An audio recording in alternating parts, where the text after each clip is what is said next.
댓글에 오렌지들이 또 쏟아지고 있네요. 네, 오렌지만 쏘지 마시고 슈퍼챗도 한번 쏘시기 바라겠습니다. 거기에 갈 돈 없어요 이제. 아 그래, 아 여기 참 대선 준비해야 우리 되는구나. 돼지 정통 채워야 되죠. 아 알겠습니다. 펭귄 밥주기? 예. 네, 아. 그거 있던데. 예. 네. 자, 오늘 함께해 주실 개혁신당 대선 후보시죠, 이준석 후보 모시겠습니다. 어서 예, 오십시오. 안녕하세요. 네, 반갑습니다. 네. 자, 그리고 신영 기자도 함께하겠습니다. 안녕하십니까? 네. 자, 오늘 뭐 일정이 굉장히 바쁘셨던 모양이에요. 예, 사실 아침에 요즘 뭐 전국을 다니면서 아침 인사 하고 시작하는데 네. 오늘은 세종. 세종시. 아, 세종 갔다가 여기 이제 오셨고, 예. 그다음에 또 뒤에 일정도 많이 있으시죠? 많이 있습니다. 아. 강남 가시고 오후에. 그렇죠. 네. 아. 가름마가 바뀌셨어요? 아 그런가요? 네. 예, 요즘 해준 대로 하고 다니고 아, 있습니다. 예. 뭐 가르마까지 우리가. 이게 이제 약간 정치인 가름마 그렇죠. 바뀌지 대선 않았어요? 후보들은 어. 예, 이 이미지 같은 것도 사실 뭐 중요하잖아요, 굉장히. 중요하죠. 예. 예, 그래서 어제 국민의힘 토론에서도 예. 이미지에 집착하지 말라는 취지에서 네. 예, 재밌는 부분들이 지적되긴 했는데 예. 뭐 사실 이미지 관리만 하는 정치인도 있고요. 음. 또 저같이 별로 신경 안 쓰고 다니는 사람도 있습니다. 아, 그렇습니까? 예. 살이 좀 많이 빠지신 것 같은 느낌도 좀 들고요. 운동 중에 제일 빡센 게 선거운동이에요. 음. 정현 씨 선거운동 해본 적 있어요? 저는 없죠. 예. 뭐 반장 선거라도. 에이, 그런 거 운동을 하는 거 아닙니다. 그런데 어떻게 정치 평론을 해요? 아니, 선거 나가야 뭐 평론해요. 아니, 그 평론도 아니고 저는 진행하는 거죠, 진행. 자, 그런데 지금 사무실은 강남에 예, 강남역에 있습니다. 뭐 특별한 어떤 상징 같은 거 의미가 있습니까? 여의도에 있으면 사실 여의도 정치꾼들 또는 낭인이라 하는 사람들한테 영향을 많이 받고요. 여기 가면 아침부터 한 7, 8개 사무실에 네. 계속 돌면서 네. 아침에 내가 누군지 아냐 막 이러고 다니는 사람들이 있어요. 네. 여기 한번 잡히면 후보가 아무것도 못 합니다. 그래서 예, 그래서 아예 그냥 그런 사람들 안 만나려고. 그러니까 그분들이 근데 또 시간 효율상 강남에 네. 따로 떨어져 있으면은 뭐 여기 뭐 이재명 캠프 갔다 여기 갔다 하는데 굳이 이준석 캠프까지 안 오십니다. 머니까. 그렇죠. 그렇기 네. 때문에 따로 있고 이게 광화문 가면 풍수 보는 분들이고 아하. 그렇기 때문에 저희는 네. 강남역으로 딱 이렇게 잡았습니다. 그러니까 강남역이 갖는 어떤 뭐 상징 의미가 있는 거예요? 제가 동탄에서 정치해 보니까요. 대한민국의 가장 이제 미래지향적인 산업들이 있는 곳이 예. 테헤란밸리 그리고 판교 쪽인데 예. 이쪽이 교통이 뭉치는 곳이 강남역이고요. 음. 그리고 한편으로는 경기 남부로 출퇴근하는 무수히 많은 젊은 직장인들이 네. 강남역과 신논현역 사이를 거쳐갈 수밖에 없습니다. 빨간 버스를 타죠. 그렇죠. 예, 네, 예. 원래 그래서 그런 곳에서 젊은 세대 소통하는 것이 제일 원활하다. 예, 이게 뭐 예를 들어 일산 이쪽은 뭐 합정이나 홍대 이쪽에서도 많이 가겠지만은 예. 경기 남부 거의 한 400만 인구가 살고 있는 경기 남동부 같은 경우에는 강남역을 통하지 않을 수 없다. 네네네. 예. 임대료 비싸지 않아요? 여의도 훨씬 더 뻥튀기 돼 있어요. 아 그래요. 이 명당이라고 하는 곳들은 강남역 저희 지금 사무실보다 비쌉니다. 아, 그래요? 네.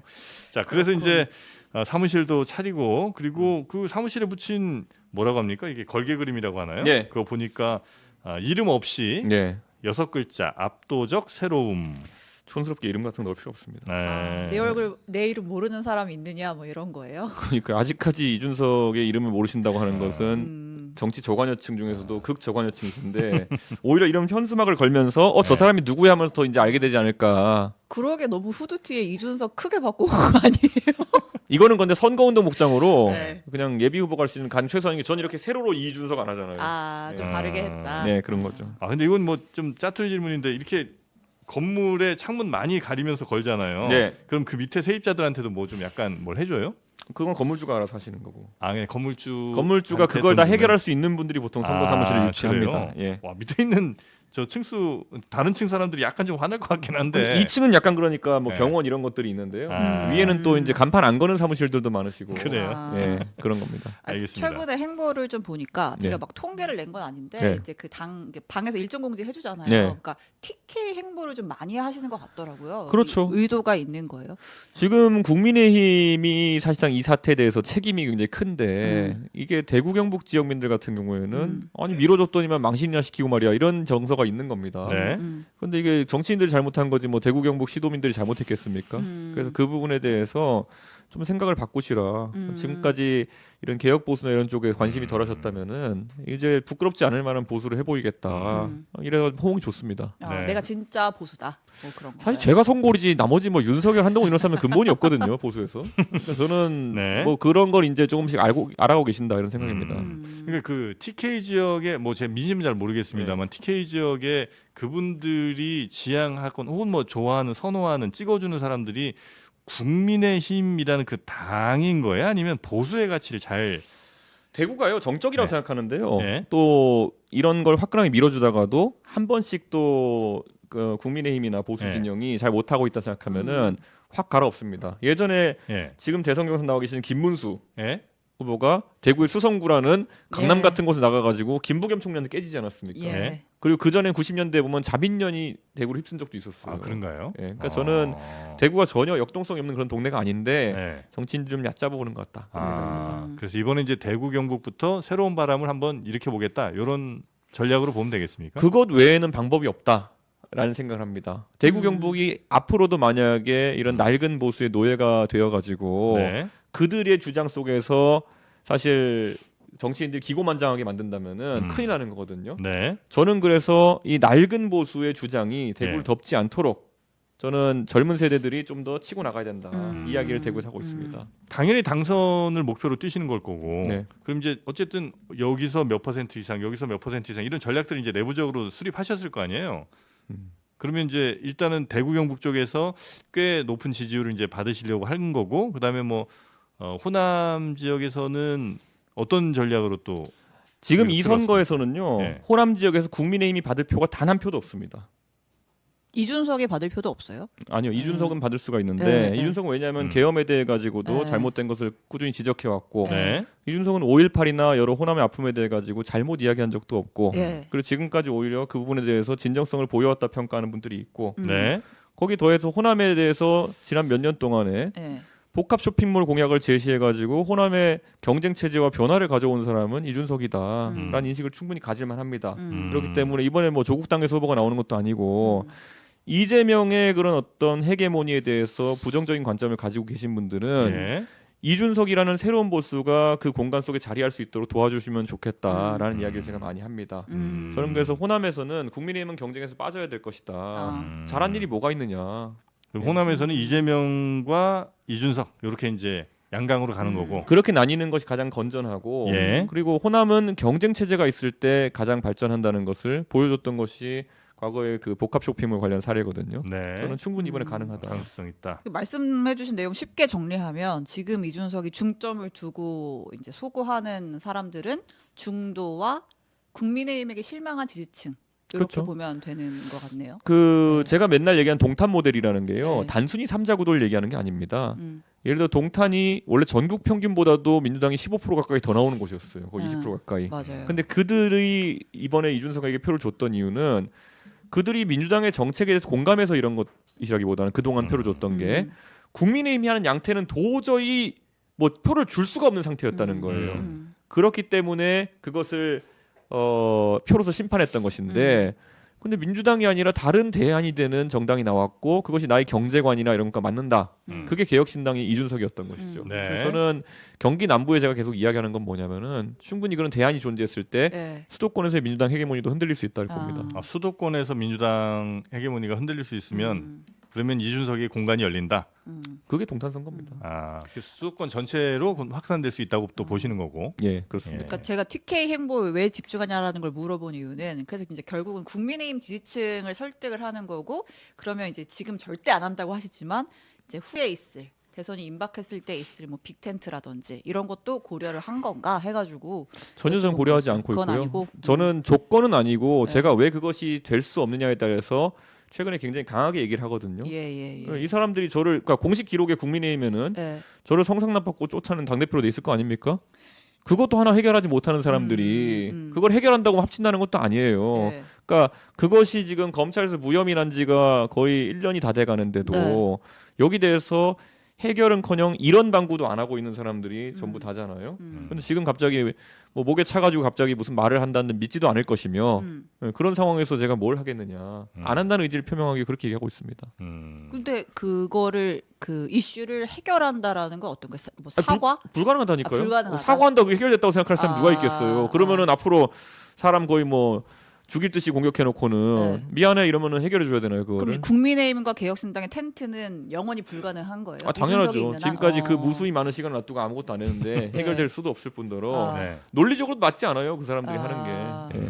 아, 근데 그게 만약에 이제 개혁신당이 범보수로 만약에 생각을 한다면 보수에서 이제 개혁보수 뭐 이렇게 생각을 한다면 비록 이준석이라는 사람은 개혁신당의 뭐 매우 중요한 분이지만 이준석이라는 사람은 국민의힘에서 받을 수도 없고 아니면 국민의힘과 뭐 할 수 없는 사람일 수는 있으나 개혁신당과 국민의힘은 같이 뭘 할 수는 있을 거 아니에요. 안 됩니까? 그것도? 이준석 이콜 개혁신당은 아니잖아요. 그런 생각을 네. 했던 모 인사가 있었죠 개혁신당에. 예. 그래가지고 재밌는 행보를 많이 하시고 요즘 재미있는 상황이 되셨죠. 예. 네. 그분도 대선 나오신다는 거 아니에요? 더 재밌어지려면 그럴 수도 있겠죠. 그래서 그거는 하여튼 불가능한 일이다. 국민의힘과 개혁신당이 뭐 함께 뭔가 대선에서 뭔가를 한다든가. 대선 이건- 시즌에는 네. 소설보다는 팩트에 네. 집중합시다. 그러면 남의 당 얘기해서 길게 할 건 아닌데 그 국민의힘 토요일 일요일 토론회 보셨어요?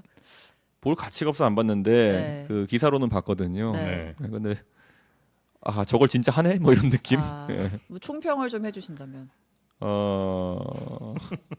그냥 저는 저렇게 여유로운가라는 생각이 들었습니다. 국민의힘이 저는- 저런 얘기 할 때냐? 저 토론회를 만약에 제가 준비했다, 네. 제가 호스트하는 입장이었다면요, 주제를 아예 주고 이거 갖고 싸우라 해야 돼요. 예, 예를 들어서 윤석열 출당시킬 거냐 말 것이냐, 네. 뭐 이런 것부터 시작해야 되는 거거든요. 네. 주제 없이 그냥 니들 하고 싶은 거 해라 이러니까 저꼴 나는 거죠. 국민들이 지금 건드려야 된다고 생각한 주제는 분명히 명징하게 있는데 국민의힘이 윤석열 체제와의 단절을 시도할 것이냐, 이런 거 되게 중요한 문제거든요. 네. 근데 그냥 아리까리한 답변만 서로 하다 끝난 거잖아요. 인신공격하고. 뭐 인신공격에 흥미 위주로 할 수 있다 보지만은 그거 외에도 나머지 주제들이 너무 속도 말 짜쳤어요. 그럼 네. 누가 제일 잘했을 것 같으세요? 안 봤다니까요. 보지도 않았고 그냥 기사로 좀 접했는데 네. 한심하더라. 이 네. 정도 느낌으로 가겠습니다. 네. 그럼 결과론적으로 네. 누가 4강에 올 것 같으세요? 그 예측은 할 수 있잖아요. 저는 솔직히 이제는 뭐 네. 1등 이런 건 관심 없이 예. 안철수 의원 같은 그래도 예. 제가 안철수 의원 욕할 때도 있지만은 음. 그래도 안철수 의원 이번 계엄 사태를 통해서 보여준 것은 저분이 정상인의 범주에 들어간다는 거거든요. 아하. 대한민국의 정상인이라면 누구나 이런 계엄에 반대해야 되는 것이고 음. 그걸 행동으로 옮겨야 되는 거예요. 음. 표결하는 자리에 가가지고 분당의 주민들은 여기 계엄에 반대한다. 분당의 국회의원으로서 표를 던지는 게 얼마나 용기 있는 기본적인 행동인데요. 근데 지금 나머지 국회의원들은 하나의 지역을 각자 대표하고 있는 사람들인데 각자 자기 뽑아든 주민들한테 먹칠을 한 거예요. 도대체 전국의 어느 지역에서 하다못해 그게 대구 아니면 경북의 어느 지역이라 할지라도 계엄에 동의하는 국민이 어디 있겠습니까? 그런데 그런 식으로 표결을 했다? 저는 그거는 먹칠하는 겁니다. 이번 대선은 제일 큰 이슈가 뭡니까? 저는 지금이야 계엄에 대한 어떤 후속 처리 과정이라고 사람들이 생각하겠지만 예. 선거의 본선거 과정이 진행되면 될수록 글로벌 위기라든지 예. 아니면 중국과의 과학기술 패권 경쟁이라든지 예. 이런 것을 어떻게 대처할까가 굉장히 중요한 하두로 떠오를 그게 것 같습니다. 대선 이슈로. 네, 굉장히 중요할 겁니다. 아 그래요. 이게 어차피 젊은 세대 같은 경우에는 예. 이걸 지금 전선의 파고를 직접적으로 맞닥뜨리고 있거든요. 예. 자신의 일자리 문제가 되기도 하고 그렇기 때문에 젊은 세대가 민감하게 반응할 거고요. 50대, 60대, 70대, 80대는 네. 뭐 매번 싸우던 대로 그대로 싸울 거고요. 그러니까 대선 후보들이 그 이슈를 던져야 그게 이제 화두가 될 거 아닙니까? 근데 그걸 던질 사람들이 예를 들면 이재명 대표 같은 경우는 이제 현재 그 내란 내란 세력이 종식. 하는 요거 이제 종식을 당연히 이제 제일 퍼스트로 내세울 거고 그 노래를 지금 한 4달째 부르고 있는 거거든요. 예. 그러니까 안 먹힐 것이다 더 이상. 그게 그 타이틀곡으로 그거 했으면 후속곡이 잘 나와야 되는데 예. 그 노래만 지금 4달째 부르고 있기 때문에 좀 있으면 차트에 사라집니다. 그거는. 그랬을 때 계속 그 노래 갖고 예. 국민한테 주입하려 그러면은 네. 어디서 많이 본 느낌이 될 거예요.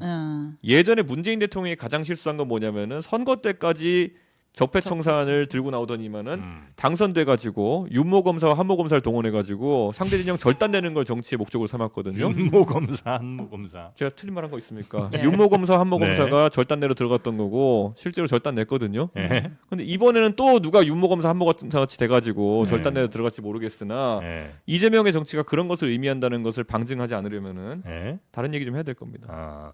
근데 이제 국민들이 막 정말 내 피부로 혹은 막 신나게 재밌게 이 이슈에 대해서 막 이야기할 만한 생각해 볼 만한 이런 상황이 좀 돼야 되잖아요. 네. 근데 지금 말씀하신 예를 들어 뭐 미중 무역 분쟁이라든지 아니면 뭐 관세 전쟁 뭐 등등의 이런 이슈들이 국민들한테 물론 이제 사실은 그것 때문에 우리 내수도 힘들어지고 여러 경제적으로 어려운 건 맞으나 그게 잘 연결은 좀 안 될 거 아닌가 하는 생각이 좀 들거든요. 아닙니다. 연결될 겁니다. 그래요? 지금 가처분 소득이 계속 줄어들고 있는 문제라든지 예. 이런 건 통장에 꽂히는 돈이 지금 줄어들고 있는 문제가 심각하거든요. 그 심각한 문제가 미중 무역 분쟁이 이 원인이 됐구나라는 생각들을 국민들이 많이 하실 거다. 그거는 정치인들이 어떤 방향을 이끌느냐에 달려 있고요. 예. 만약에 다른 후보들이 정상적으로 TV 토론에서 그런 주제를 이끌어 나가는데 네. 이재명 후보 혼자 거기서 모든 게 내란 때문이다 뭐 이러고 다니면요. 음.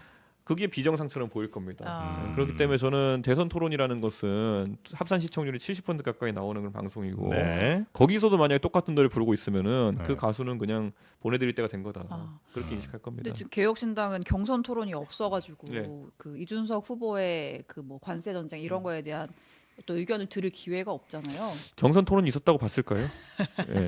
뭐 지상파 중계해 주는 것도 아니고. 네. 네. 그럼 어떻게 해야 돼요? 지금은 뭐 정치권에서 나오는 얘기는 한덕수 총리 뭐2+2 회동한다고 하고 지금 네가 하지만 우리가 할 거야 이런 것만 가지고 싸우고 디테일하게 내용적으로 어떤 전략을 취해야 된다고 보세요? 그거야 토론에서 그 자체에서 드러나는 거겠죠. 네. 그리고 어쨌든 관심이 집중됐을 때 거기서 본인의 생각.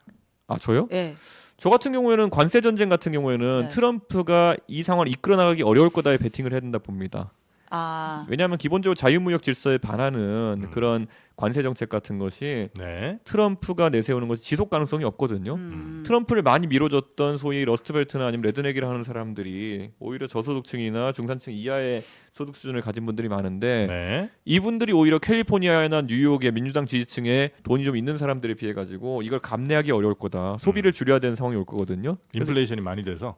상당하죠. 그러니까 네. 중국의 관세를 100% 넘게 때려버리면은 예. 소비자 물가가 그 이상 뛸 거는 자명하거든요. 네. 그래서 저는 이런 부분에 대해서 예측을 완전 다르게 해야 된다 이렇게 보는 거거든요. 지금 많은 사람들은 이게 지속될 거다라고 보는 관점에서 공장도 옮기고 이렇게 하는 것 같은데 저는 오히려 트럼프가 빠르면 6개월 이내에 두 손 들 가능성이 높다 이렇게 보고 있습니다. 네. 그런 관점부터 확인을 해야죠. 지금 이재명 대표는 어떤 관점을 가지고 있는지 그러면서 하나씩 이제 합을 맞춰가면서 비교오히려 경쟁하겠죠. 그럼 지금 상황에서 우리나라가 미국과 그런 뭐 관세 협상을 한다든지 이건 굉장히 불리한 시점에서 한 거라고 판단하시겠군요. 분리하고 그리고 지금 유럽 같은 경우에는 네. 어느 정도 외교적으로 공동 전선을 펼치기 위해 노력하고 있는 것이고 네. 그리고 캐나다 같은 경우에도 지금 이제 다른 의미에서 좀 각자의 전선을 형성하고 있잖아요. 네. 저는 이런 국가들과의 외교나 이런 것도 강화할 필요성이 생긴다. 저는 그렇게 보는 겁니다. 비미국 연대 비슷한 것들을 이제 만들어서 뭐 미국에 적대하는 연대까지는 아니겠지만 네. 공급망 체인이라는 건 간단한 게 아닌 겁니다. 그래서 저는 지금 당장 베트남 같은 나라들도요. 네.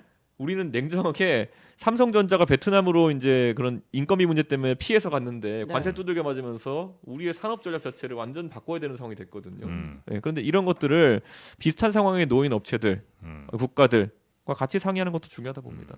여튼 이 이슈가 이제 이번 대선에서 가장 중요한 이슈로 결국 본선에서는 좀 떠오를 것이고 제가 한국의 러스트벨트라고 이제 언급하기 시작한 것이 포항 그리고 창원, 구미, 여수 이런 곳들이거든요. 네.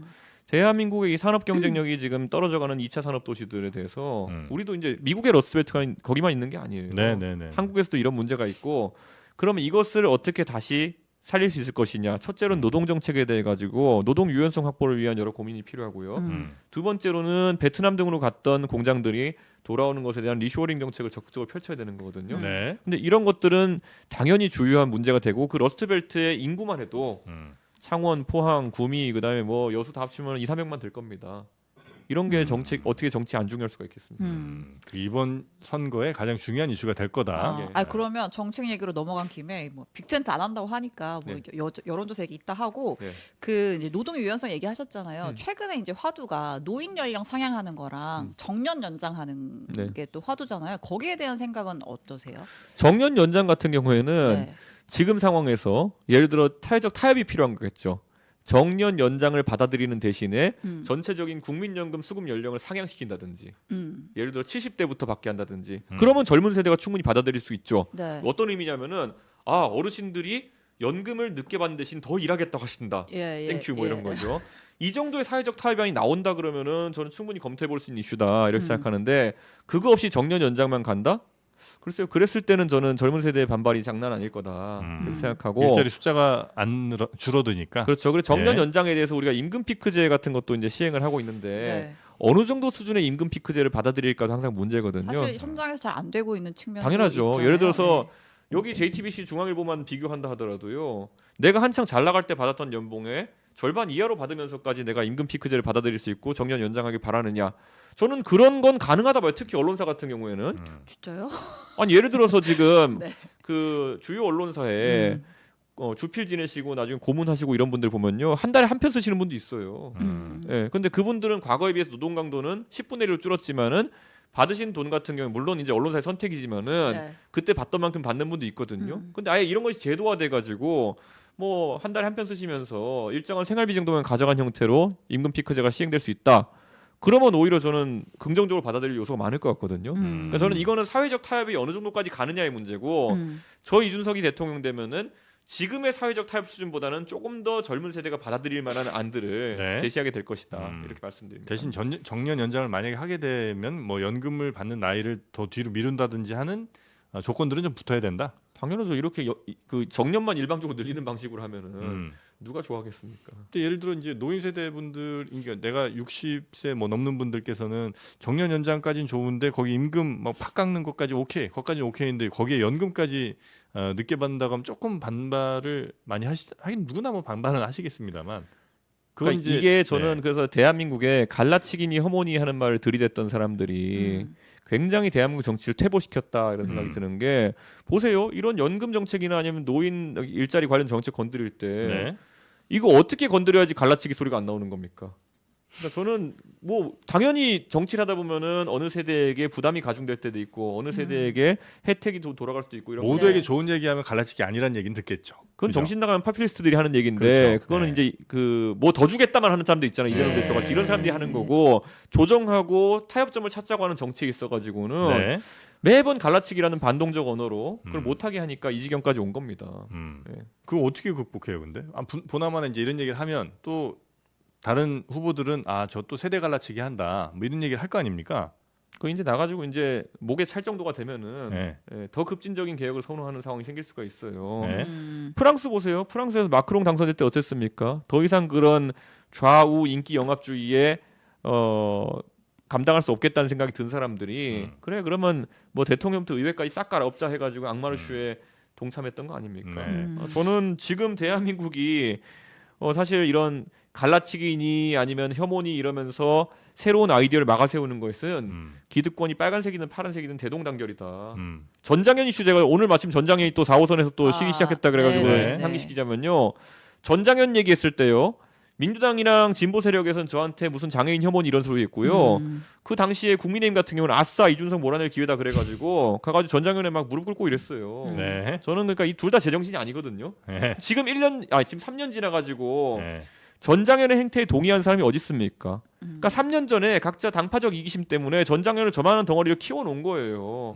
저는 그러니까 두 세력 다 퇴진했으면 좋겠다. 네. 3년 동안 엉뚱한 걸 키워놨잖아요 지금. 저 문제는요. 처음에 제가 이성적으로 접근해서 JTBC 바로 옆방이죠 여기서. 제가 공개 토론했죠. 박경석 네. 대표한테 제안해가지고 네네네네. 공개 토론하자. 그래서 곽영원 박경석 대표님 여기서 이동권에 있어서 지금 문제가 되는 게 뭡니까? 제가 항상 지적하는 게 그거잖아요. 이분들이 이동권 시위를 하는데 사실 지하철 안에 들어가서 이동권 시위를 하신다는 게 우선 지하철 접근성은 확보된 거잖아요. 그러니까 이게 뭐라고 말해야 될지 모르는 논리적 모순들이 있는 거거든요. 그러니까 저는 전 세계적으로 지하철 접근성이 이렇게 확보된 나라가 없습니다. 물론 동선면에 있어가지고 지하철 역사의 구조나 이런 것 때문에 엘리베이터를 여러 번 타셔야 된다든지 이런 문제는 있어서 더 개선시킬 수 있는 여지는 있지만 대한민국이 휠체어 접근성이 있어가지고 다른 나라에 비해서 우수한 위치에 있음에도 불구하고 이것을 극단적인 방식으로 투쟁해야 되느냐는 제가 던진 질문이었는데 네. 이건 답하면 되는 거지. 여기다 놓고 너 혐오 이러면은 대화하지 말라는 얘기고 결국에는 그들의 기득권을 인정하라는 거거든요. 저는 그런데 이런 식으로 가서는 네. 전장현은 계속 저렇게 어떻게 해도 진보 언론이나 민주당에서는 우리한테 아무 소리 못 하겠지 이런 생각으로 우리 가는 거거든요. 저는 이재명 대표가 만약에 대통령 되는 상황이 생기면요, 저분들은 더더욱 극단적인 행동을 할 겁니다. 논리적으로는 그 말씀이 상당히 맞을 수 있으나 막상 이제 선거라는 뭐 한정된 기간 안에서 서로 이제 정치적 언어들을 막 내뱉는 그 상황이 되면 역시 마찬가지로 그때도 그랬고 뭐 그때와 크게 지금 국민들이 많이 바뀐 게 아니라면 역시 마찬가지 이번에도 그 비슷한 메시지가 통할 수 있잖아요. 이준석은 장애인 차별하는 하는 사람, 혐오하는 사람 이렇게 이제 공격이 들어갈 수 있지 않습니까? 또 마침 장인 대표 뭐 그분들도 아마 거기에 목소리 힘을 실으실 거고 그거는 극복할 수 있어요? 그러니까 세상에서 다수가 이상한 소리를 한다고 해가지고 네. 제가 거기에 따라가기 시작하는 순간 저는 원오브댐이 되는 겁니다. 국민의힘이 부정선거 때 망한 이유가 뭐냐면요. 부정선거가 처음 얘기 나왔을 때 국회의원들 얘기해 보면은 설명하면 이성적으로 알아들어요. 예. 근데 정작 가가지고 동네에서 개몽돼서 오는 거죠. 이 사람들이. 네. 가가지고 뭐 어르신들이 자네 말이야 이러면 소리 한번 지르면은 그냥 거기에서 아 어르신 뭐 부정선거는 아닌데요. 부실선거는 들어보니까 맞는 것 같습니다 하면서 예. 반쯤 거기에 그냥 숙이고 들어가거든요. 네. 그러면 어르신이 맞지? 어? 이준석이는 그래도 안 되는데 당신은 좀 그래도 이해를 하는 사람이네 이런 거 들으면서 왜냐 영남에서는 그렇게 하면서 문제 안 일으키면 다시 당선되는 거거든요. 예. 그러니까 문제를 해결하기 위한 정치가 아니라 결국 거기서 누구한테도 손가락질 받지 않으려는 정치를 하는 게 문화가 되어 있는 거고 그럴 거면 정치 왜 합니까? 솔직히 말하면 정치라는 건 세상을 좀 나은 방향으로 바꾸기 위해 하는 건데 네. 음모론자들한테 굴복하고 아니면 뭐 그런 뭐라 될까요? 집단적인 어떤 민원에 굴복하는 정치를 하기 위해서는 우리가 정치를 할 이유가 없잖아요. 설령 선택받지 못하더라도 그렇게는 정치 안 한다. 그렇게 정치도 선택받더라고요. 네. 선택 못 받은 날이 훨씬 많잖아요. 예. 그거는 다르다 봅니다. 네. 노무현 대통령이 선택받지 못했던 것이 부산을 선택받지 네, 못했던 네, 것이 네, 네. 노무현 대통령이 어려운 것을 도전했기 때문이지 네네네. 노무현 대통령이 무슨 뭐 할 말을 해가지고 선택 못 받은 건 아니거든요. 그러니까 저는 제가 뭐 상계동에서 당선 안 됐던 시절에 대해 가지고 상계동에 제가 따라고 난 다음에 국민의힘 후보가 더 잘 되던가요? 야. 제가 있을 때보다 거의 10% 가량 덜 받던데. 그러니까 저는 이거는 근데 정치인이 이미지란 것도 참 쓸데없지만 중요하잖아요. 그래서 이제 맞는 말을 하고 옳은 말을 해도 좀 예쁘게 하는 게 좀 필요한데 당내에서 함익병 선대위원장이 그 얘기를 했어요. 이준석은 정말 매력이 있는 친구인데 싸가지는 없다고 생각했다. 그러니까 이게 약간 이준석이라는 캐릭터를 설명하는 좀 부정적인 수식어가 되기도 하잖아요. 이걸 좀 극복해야겠다라는 생각을 하세요? 그건 노무현 대통령이 돌아가시기 전에 네. 노무현 대통령이 사실 본인을 찍어줬던 사람들에게도 등 돌림을 받았을 때 그때 들었던 평가와 정확히 일치하는 거거든요. 김대중 대통령께서 노무현 대통령이 돌아가신 다음에 그런 말씀을 하신 적이 있어요. 저는 아직까지도 그 말이 기억에 남는 게 노무현 대통령한테 등 돌리고 그 당시에 노무현 대통령의 정치하던 동안에 욕했던 500만 명쯤 되는 그 노무현을 사랑했다가 돌아선 사람들 중에서 단 10%만이라도 노무현 대통령에 대해 가지고 이해하는 말을 해줬으면은 노무현 대통령이 저런 게 되지 않으셨을 거다 이렇게 얘기하는데요. 저는 대한민국에서 사실 바른 말을 하고 기득권에 저항한다는 것이 얼마나 어려운지를 국민들이 알아주셨으면 하는 생각입니다. 지금 와서 나중에 다 밝혀지는 거지만 관성이라는 것이 존재해요. 저한테 처음에 성상납이니 뭐 하버드 학력 위조니 이런 거 장난 걸던 사람들 그 사람이야 슈퍼챗에서 돈 벌 거 벌고 다 빠져나가면 되는 거지만은 저한테 지금 그것 때문에 네가 이미지 손상됐으니까 너 차라리 그때 숙였어야 되는 거 아니야 이렇게 얘기한다면요. 그럴 수 없어요. 그거는 그런 사람들한테 굴복하면서 그다음에 정치하는 건 불가능하거든요. 네. 저는 어쩔 수 없이 정치인의 숙명이긴 한데요. 저는 지금 솔직히 말해보면요. 제가 윤석열 대통령한테 그때 아이고 제가 뭐 숙이겠습니다 이랬으면은 지금의 이준석은 없습니다. 그저 윤핵관 같이 기회주의적인 어떤 이준석은 이미 사라져서 상계동에 한 번 더 나가가지고 떨어져가지고 정계 은퇴했을 가능성이 높아요. 사람들이 맞다고 생각하는 거랑 본인이 맞다고 생각하는 거랑 두 개가 충돌하면 어떻게 합니까? 그럼 부정선거는 이준석이 맞았잖아요. 원래 시작할 때부터 맞았던 것이고요. 네. 근데 그러니까 보수 진영에서요 할아버지들이 싸가지론 얘기할 때 보면요 예. 가서 구체적으로 뭐 때문에 이준석이 싸가지 없으니까 물어보면은 가장 많이 나오는 것이 성상납, 하버드 학력 위조, 거기다 부정선거 이런 거예요. 근데 이 중에서 하나라도 이준석이 그러면 생각을 달리했어야 되는 것이 있습니까? 그러니까 저는 이거는 거기에 대해서 오히려 굉장히 강하게 지적을 해야 되는 거예요. 전장현 문제도 마찬가지잖아요. 이준석이 한 말 중에 틀린 말이 뭐 있습니까? 근데 그 시점에서 기득권이 저는 진보라고 해가지고 기득권이 아니라는 생각 안 합니다. 제가 전장현에 대해서 지적하면요. 그때 제가 기억하는 게 일주일에 한 번씩 한경호에서 사설이 쏟아졌어요. 이준석은 혐오 정치 매번 그 교수도 바꿔가면서요. 어디 성공회대 누구 교수, 어디 숙명여대 누구 교수 바꿔가면서 네. 이분들이 뭘 연구하는 분들이 모르겠는데 계속 칼럼을 써요. 그래가지고 공허한 얘기들 하면서 공격했던 적이 있는데 과연 그분들이 3년이 지난 지금 오늘 다시 전장현이 4호선 지하철에서 80만 4호선 이용객들의 발을 묶는 사태에 대해 가지고 책임 있는 한마디 하실까요? 그때 그런 걸 부추긴 분들이. 그럼 이제 지금 당의 얘기를 조금만 더 해보면 당에서 뛰쳐나가신 분도 계시고요. 그러니까 국민의힘으로 다시 이제 가서 거기서 이제 나 대선 후보 하겠다는 한 분이 계시고 또 전에 대표하셨던 분은 단독 출마 혹은 뭐 그러니까 무소속 출마로 예. 뭐 하겠다는 얘기까지 지금 나오고 있는 것 같습니다. 이분들이 그렇게 떠난 이유는 뭐예요? 판단하시기에는. 원래 그 3당이라고 하는 과정은요. 네. 바른미래당도 바른정당도 제가 겪어봤지만요. 이준석을 공격하기 위해서 왜 3당의 사람이 떠나는 이야기는 할 수 있는데요. 그럼 이준석에게만 있는 상황이냐를 지적하자면요. 네. 안철수도 겪었던 일이고요. 음. 잘 기억하시면 안철수 의원은 국민의당 38석을 만든 다음에 나중에 바른미래당에 합류할 때는 그것의 절반 정도만 가지고 합류했어요. 네. 예. 그 전라도에서 당선된 호남계 의원들이 다 떠났거든요. 그래서 민평당이라는 걸 만들었죠. 민주평화당이라는 것을. 그리고 그럼 유승민 의원은 처음에 바른정당 시작할 때 33명 정도의 의원이 시작했거든요. 나중에 미래통합당 합당할 때는 7명 정도 남았을걸요. 네. 그럼 이게 무엇이냐라고 했을 때는 원래 총선이나 이런 걸 앞두고 창당을 하게 되면요. 각 당에서 어떤 그 당의 주류와 생각이 다른 분들이 나와서 합쳐서 당을 만듭니다. 네. 근데 그 다음에 그 과정 중에서도 그 새로 만든 당에서 어떤 역할을 하실지 각자 선택해요. 단기적으로 내가 어떻게 비례받아 보겠다, 아니면 이번에 공천받아서 총선에서 한번 당선돼 보겠다 이런 생각하셨던 분도 있고, 아니면 진지하게 새로운 정치 문화를 세우기 위해서 노력하겠다는 분들이 계세요. 근데 지금 냉정하게 말하면요,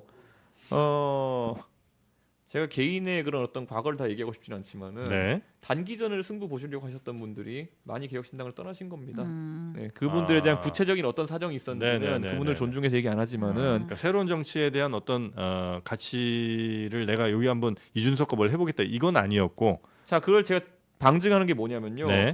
자, 개혁신당이 창당할 때 이준석 지지자 한 5, 6만 명 정도의 그런 어떤 당원 가입 서명을 시작했죠. 그런데 그 이후에 합류했던 다른 세력들의 당원 숫자를 합쳐봤자 채 지금 남아있는 당원 숫자가 1,000명, 2,000명이 안 될 겁니다. 예, 실질적인 당원 숫자요. 그러니까 이 말은 뭐냐면 만약에 그분들이 이 당에서 이준석과 다른 생각 또는 좀 더 다양한 생각을 가지고 만약에 경쟁하거나 아니면 당의 다양성을 확대하고 싶었으면요.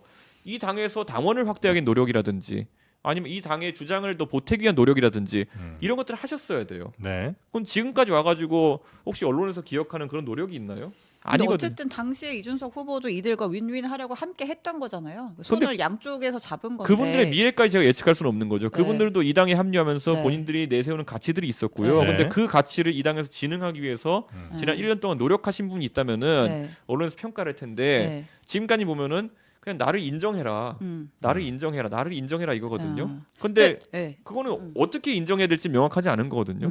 예. 근데 이제 대선 후보라는 이준석의 입장에서 그냥 뭐 흩어지는 게 3당의 운명이야. 그리고 총선 앞두고 단기전으로 그랬어라는 얘기를 할 수는 있지만 대선 후보 이준석이 자기 당에 있는 그 몇 안 되는 현역 국회의원 혹은 뭐 전직 국회의원까지 품지 못하는데 어떻게 대선 후보로서 뭔가를 할 수 있겠느냐 이런 얘기를 하는 사람들도 있잖아요. 당내에서요. 네. 지금 한동훈계라고 하는 국민의힘에서 한동훈계를 하는 네. 모든 사람은요. 거의 대부분 언젠간 이준석계였던 사람이고요. 음. 예. 그 전에 또 보면은 뭐 홍준표계라고 했던 사람들이 나중에 윤핵관이 된 거고요. 네. 그 역학관계에 따른 변화라는 거는 예를 들어 한 당내에서는 엄청나게 다양하게 벌어지는 거예요. 예. 하물며 개혁신당이라는 당은 총선을 앞두고 급조된 당인 것이 사실인데 이 안에서 이들이 대선이나 이런 걸 앞두고 이합집산하는 것은 특별한 일이 아닌 겁니다. 그것에 대해 가지고 그러면 제가 예를 들어서 냉정하게 아까 거론되신 분들한테 네. 그분들의 이름을 대기는 뭐하지만은 제가 무엇을 제시해야 하며 그분들은 목적하는 바가 있는 게 뻔한 것인데 그런 상황에서 제가 그거는 너무 나이브한 생각이에요. 굳이 뭐 설득하려 할 필요가 없다. 아니 그것보다 나이브한 생각인 게 그분들한테 그럼 무엇을 제시하고 어떻게 함께하자 했을 때 네. 그분들이 만족할 만한 것이 있느냐는 또 별개의 문제입니다. 예. 그게 결국- 정치 아니에요? 그게요. 네. 제가 그럼 국민의힘 대표할 때 네. 제가 국민의힘 대표할 때 국민의힘 떠난 사람 있었나요? 한 명도 생각 안 날걸요? 음. 제가 국민의힘 대표할 때 국민의힘을 떠난 사람은 한 명도 없었어요.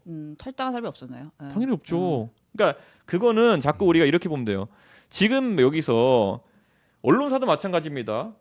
JTBC라는 좋은 언론사에 입사한 사람들 중에요. 복지도 좋고 회사의 규모도 있고 나중에 장래도 여기서 열심히 하면 성공할 수 있다는 사람들한테 회사에서 약간 불합리한 일을 당했다 생각하는 사람이 곧바로 퇴사하는 경우는 없어요. 그런데 만약에 좀 더 중소규모 언론사 가끔 월급도 끊기고 이런 언론사. 내가 여기서 커봤자 나중에 편집국장 돼가지고 얼마 받을지 모르겠는 언론사. 월급을 안 주면 안 됩니다. 예. 그런 곳에서는 바로 이직하고요. 언론기 이직률이 굉장히 높은 곳이 중소규모 언론사예요. 그거랑 똑같은 것이지. 그런데 저는 그 중소규모 언론사를 운영하시는 분들도 각자 뜻이 있어서 하는 것이고 사장이 나쁜 마음 먹고 그렇게 하겠습니까? 근데 그거는 그 사장의 경영 평가를 예를 들어 지금 네. JTBC 사장 하시는 분을 중소 언론사에 갖다 놓고 잘하실 거라 생각하시면 그건 안 되는 거예요. 그러니까 그거는 굉장히 오히려 새로운 정치적 시도나 정당을 하려는 사람들에게 네. 그 의지 자체를 막아버리는. 너 제약일 왜 수 작은 정당 있다. 하더니 사람이 떠나냐 이렇게 하는 거는 말이 안 되고 제가 바른정당 바른미래당 해본 사람이기 때문에 이건 네. 굉장히 익숙합니다. 그러니까 소수 정당으로서 가질 수밖에 없는 상황들이 지금 현재 벌어지고 있는 거다. 이 정도로 이해하면 됩니까? 대부분의 중소기업도 겪고 있는 일입니다. 네, 네. 알겠습니다. JTBC는 안 겪고요. JTBC. 여론조사 얘기하겠습니다. 네, 쫓아내기 전에 안 나갈걸요? 저요? 네, 나갈 생각 있어요? 모를 일이죠. 안 열심히 나가요. 다닙니다. 네. 네. 안 나가요. 아니, 오늘 리얼미터 조사 나왔어요. 네. 여야 차기 대선 주자 선호도 저희가 네. 앞에서 잠깐 봤는데 네, 그래프 주시면 네. 이재명 후보가 50%가 나왔어요. 네, 나왔고 이제 김문수, 한동훈, 홍준표, 나경원, 안철수 그리고 이제 이준석 후보가 3.5%가 있고, 근데 이건 이제 다 이제 열어놓고 나래비를 세운 거고 3자 대결했던 MBS 조사가 있죠. 네, 그것도 이제 좀 그래픽을 주시면 이재명, 김문수, 이준석 했을 때가 네 9%, 이재명, 홍준표, 이준석 했을 때 7%, 이재명, 한동훈, 이준석 했을 때 8%. 물론 뭐 다른 조사에서 두 자릿수 나온 경우도 있었는데 최신 걸 가져오느라 이렇게 됐고, 근데 사실 이제 3자 대결까지 가는 게 이제 최종 상황이라고 봤을 때 네. 그렇게 좋은 스코어는 아니잖아요. 그러니까 이 3자 대결에서 예. 면접 조사에서 어떨 때는 뭐 14가 나온 조사 예. 있고 어떨 때는 뭐 8이 나온 조사, 9가 나온 조사 있는 이유는 뭐냐면요. ARS는 그게 없어요. 재질문이라는 항목이 없습니다. 그런데 면접 조사에서는 재질문을 하는 횟수가 좀 차이가 납니다. 예. 네. 그래서 기관마다 그 재질문의 횟수와 강도가 좀 차이 나는데요. 음. 동탄 선거 때도 저희가 내부 조사한 거 보면은 면접 조사에서 재질문 횟수가 세질수록 모름 없음이 3당 후보의 경우 확률이 높아집니다. 지금 저 수치라고 하는 거는 모름 없음이 한 20% 정도씩 예, 있는 예. 수치인데요. 그게 왜 그러냐면은 사표론이 실제 동작합니다. 특히 대선 같은 큰 선거에서 3당 후보에게 사표론이 동작하는데 동탄에서도 그래서 보면요. 마지막까지 제가 국민의힘 후보와 호각을 이루는 상황에다가 마지막 한 줄 앞두고 쭉 이렇게 올라갑니다. 이거는 지난 대선에서 안철수 후보의 표도 지지난 대선에서 탄핵 대선 때도 그랬고요. 이거는 3당 후보는 필연적으로 모름 없음이 얼마나 붙느냐가 나중에 어느 중요한 위치로 가느냐의 문제거든요. 네. 저는 그래서 동탄에서는 실제 모름 없음 20%가 싸그리 저한테 붙었어요. 그래서 마지막까지 20% 나오다가 나중에 42%가 된 거거든요. 네. 그러니까 이거는 지금부터 펼쳐진 선거전에서 어떻게 하기 나름이냐에 따라 다른 거고요. 음. 그리고 이번 주부터 좀 조심해야 되는 것이 각 당의 경선이 시작됐습니다. 예. 그래서 한 2주 정도는 과표직 구간이 있을 거라는 것도 예상을 하고 저희는 움직이고 있습니다. 어쨌든 이제 그 여론조사에 서로 이제 응답을 하는 그 지지자분들이 이제 여기저기 전화를 많이 받으실 테니까 네. 그럴 경우에는 아마 현재 여론 그 경선이 없는 개혁신당 같은 경우는 조금 더 덜 나오게 되는 일이 있을 수는 있다. 그리고 그게 지난 2017년 탄핵 대선 때도 예. 그대로 비슷한 일이 일어났고요. 이건 뭐 선거를 제대로 분석하는 사람들은 다 시기별로 예측 가능한 지점입니다. 네, 네, 네. 근데 그 지금 이제 모름 지지 후보 없음이 한 20%대라고 했을 때 그냥 이제 산술적으로 숫자만 더해도 지금 이준석의 지지율과 그 모름 없음을 더해도 이재명 대표한테는 안 되는 숫자잖아요. 그 어대명을 꺾을 수 있는 전략이 뭐가 있어요? 그래서 제가 동탄에서도 이제 그 상대 민주당 후보가 원래 46%, 51% 이렇게 나온 조사들이 있었던 걸로 기억하거든요. 네. 그럼 46에서 그분이 39, 8까지 떨어지면서 제가 이제 거기에서 받아온 것도 있고 모름 없음 붙고 나중에 제가 국민의힘 후보보다 다만 몇 %라도 높게 나오는 상황이 생기니까 그때 밴드웨건이 나와가지고 이제 국민의힘 후보가 17까지 이제 떨어진 거거든요. 그것까지 끌어왔죠. 예. 그러니까 결국에는 동탄 모델이라는 게 그런 겁니다. 어느 정도 이제 사표 방지론을 극복할 정도의 지점까지 도달하게 되는 순간부터 그때 선거가 요동치는 거거든요. 실제 2017년 대통령 선거에서 안철수 후보의 표도 처음에 한 10% 남짓해서 언저리에서 있다가 네. 나중에 안철수 후보가 1위로 치고 올라가는 조사까지 나올 정도로 변동성이 심했거든요. 저는 그런 부분을 다 봐야 되고요. 지금 최근에 조사를 보면 한동훈 후보가 약간 올라가는 듯한 예. 추세가 있거든요. 그거는 오세훈 후보가 빠지면서 그에 대한 지지율을 많이 받아간 쪽이 이제 한동훈 후보가 되기 때문에 그런 현상이 나타나는 거고요. 네. 저 다자구도라는 것이 이제 정리되기 시작하면서 네. 결국 보수 진영 또는 범보수 진영의 표 분산이라고 하는 거는 완전히 다른 형태로 재정립될 것이다. 국힘의 후보가 누가 되느냐에 대한 유불리도 계산하세요. 왜냐하면 예를 들어 한동훈 후보 같은 경우는 그래도 조금 더 그 안에서는 개혁적인 혹은 뭐 젊은 이런 이미지가 있는 건 사실이잖아요. 그러니까 만약에 국민의힘 후보에 한동훈 후보가 되면 이 개혁신당으로 좀 약간 뺏어올 게 불리해진다. 별로 없고 네. 그런 건 좀 있을까요? 그렇게 크지 않을 거라 생각하고요. 한동훈 후보가 오히려 젊은 사람들한테는 표가 적게 나온 편입니다. 50대 60대 주부층에서 많이 받는 편이거든요. 네. 그리고 우리 홍준표 후보가 젊은 사람들한테 많이 받는 편이다. 이렇게 봐야 되기 때문에 세간의 예측과 달리 오히려 홍준표 후보 측이 저랑 표 분산이 굉장히 셀 가능성이 높고 그래요? 예, 그리고 한동훈 후보는 저랑 지지층이 겹치지 않는다. 그러면 오히려 한동훈 후보가 되는 게 그러니까 누가 돼야 옳으냐 그러냐를 떠나서 한동훈 후보가 되면 본인 선거엔 더 유리할 수는 있겠군요. 별로 그런데 뭐 지금 예측하는 건 큰 의미가 없습니다. 음. 왜냐하면 한동훈 후보가 당선되면은 국민의힘의 주류 세력과의 분열이 예상되거든요. 네. 그렇기 때문에 뭐 그거는 다 그냥 제가 봤을 때는 호사가들이 하는 얘기고 저희는 그런 예측 잘 안 합니다. 그래서 언급된 두 후보 중에 한 명이 국민의힘의 최종 후보가 될 거라고 전망하세요? 홍준표, 한동훈? 지금 상황에서 김문수 후보가 우세를 가진 건 맞죠. 근데 네. 지지율이 좀 최근에 좀 떨어지는 추세긴 하더라고요, 김문수. 제가 근데 놀랐던 게요. 네. 이번에 그 토론하는데 일부 영상만 저도 봤지만은 김문수 후보가 생각보다 저 개인적인 기대치가 그렇게 높지 않아서 그런지 네. 못하시거나 그러진 않더라고요. 생각보다 잘해요. 그러니까 다 잘한다는 것도 아니고 토론이라는 거는 네. 기대치에서 플러스 마이너스가 얼마나 되냐의 문제거든요. 예. 아니 그 무임승차 가지고 엄청 깠으면서.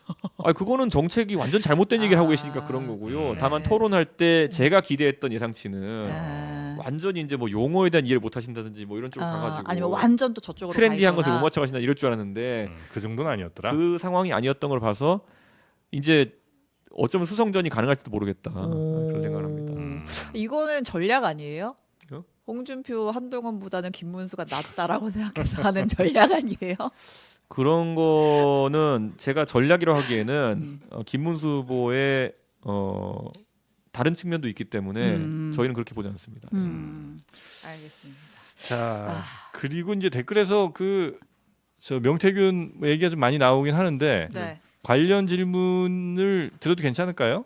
좀 놀랍지 않으세요? 명태균 얘기로 여기서 그렇게 지지고 볶았는데 이준석 아직까지 뭐 문제되는 점이 나오지 않은데. 지금 이제 강혜경 씨 뭐 진술 관련돼서 이준석 후보가 언급된 게 좀 있었죠. 뭐 일단 네. 그 3월 말인가 이제 뭐 칠불사회동 관련해서 이제 네. 천하람 원내대표는 한번 이제 가가지고 조사를 했고 그다음에 이제 최근에 나왔던 이제 보도가 뭐가 있었냐면 그러니까 홍준표 전 대구시장 복당하는 과정에서 명태균, 이준석, 홍준표 셋이 만나서 복당을 논의했다. 그건 아무 말도 안 되는 소리인 게요. 네. 4월 달에 제가 그 전당대회는 6월이고요. 네. 전당대회 나가기 전에 4월 달부터 홍준표는 무조건 복당돼야 된다는 제가 얘기한 게 몇 차례나 있어요. 네. 그러니까 이게 제가 계속 언론에서 자 첫째 저는 강혜경을 몰라요.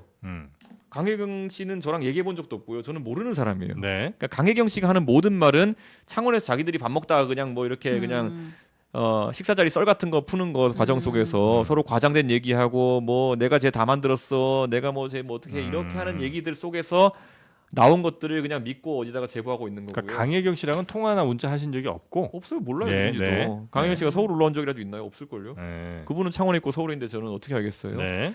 그리고 그런데 저를 되게 잘하는 것처럼 얘기하는 거잖아요. 그것부터 강혜경 씨가 이제 위험한 행동을 하고 있다 이런 생각이 들고요. 네. 예전에 라디오 방송 나가지고 강혜경 씨가 이준석에 대해 가지고 뭐 조작된 여론조사가 있는 건 아니라고 확언해서 본인도 얘기했거든요.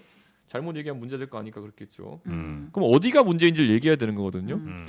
그럼 요거는 어떠세요? 이것도 이제 뭐 최근 보도인데, 그러니까 이제 그 경선, 그러니까 뭐지? 전당대회 때 네. 여론조사, 그 이제 언론사가 여론조사 기관 끼고 한 그 여론조사가 있었는데 머니투데이가 P&R에 의뢰했던 그 이제 공표되기 전에는 의뢰자가 아니면 결과를 알 수가 없는데 이미 그게 이준석 후보한테 갔더라, 보고가 이루어졌더라. 근데 이거는 공직선거법 위반 사항이다. 아니요, 이거는 위반 사항 아닙니다. 아닙니까? 정청래 의원 여론조사 꽃에서 받은 결과를 네. 저는 어떤 여론조사 결과도 얘기한 적이 없어요. 공개적으로.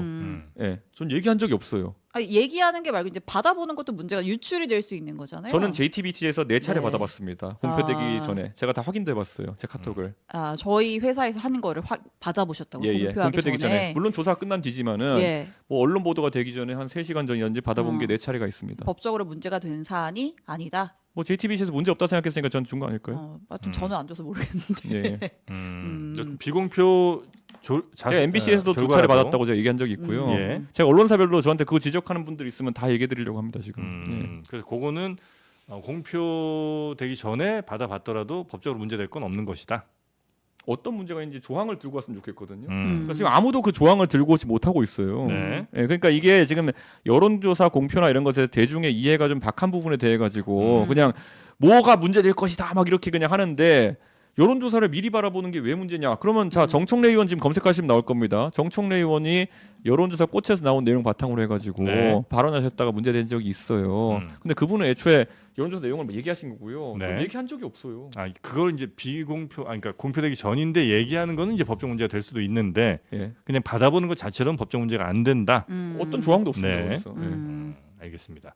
그게 이제 설령 그 이해관계자라 할지라도, 어떤 이해관계? 그러니까 예를 들면 그 여론조사에 들어가는 사람들. 그래서 내가 그 여론조사 결과를 저는 그런 네. 조항을 본 적도 없고 그것 때문에 처벌된 사람 본 적도 없고 그것 때문에 네. 기소된 사람 본 적도 없습니다. 네. 그래서 이거는 법적으로 전혀 문제될 일이 없는 것이다라는 말씀. 법적 문제 있으면 그거 자꾸 캐는 언론사에서 네. 이거는 몇 조 몇 번의 위반이다라고 썼겠죠. 알겠습니다. 마지막 질문. 네. 윤버지. 네. 윤버지가 이번 대선에 얼마나 영향을 미칠 김계리 거라고 변호사와의 보세요? 김계리 윤버지. 변호사, 베이철 변호사랑 밥 먹고 그 우리 윤버지 사진 올라오고 했잖아요. 네. 네. 그리고 실제로 뭐 국민의힘 경선에 좀 뭐 영향을 미치고 있다는 얘기도 있는데. 그분은 보수 개멸을 위해서 애쓰는 분이기 때문에 네. 저는 더 이상 이제 언급할 가치가 없다 그런 생각하는 거고요. 이렇게 얘기할 줄 알았어. 예, 이런 분들 많아요. 지금 예. 보면은 뭐 이준석 어떻게 한번 뭐 물먹여 보겠다고 그냥 삶의 목표를 그쪽으로 설정한 분도 있고 네. 보수 멸망 한번 시켜보겠다고 그러고 있는 분도 있고.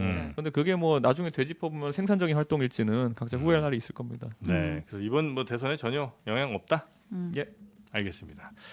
자, 우리 개혁신당 이준석 대선 후보를 필두로 다른 대선 후보들을 이제 모시려고 하는데 얼마나 잘 섭외가 될지 모르겠습니다. 하여튼 이준석 후보는 앞으로 이제 며칠 남았죠? 한 50일 좀 안쪽으로 남은 것 같은데 예, 그 기간 또 열심히 잘 준비하시고 예, 희망하시는 결과 잘 얻으시기 바라겠습니다. 오늘 함께해 주셔서 대단히 감사합니다. 네, 감사합니다. 네, 자 그리고 우리 신혜영 기자님도 고생 많으셨고요. 저희는 내일 오전 11시에 다시 여러분 찾아뵙도록 하겠습니다. 함께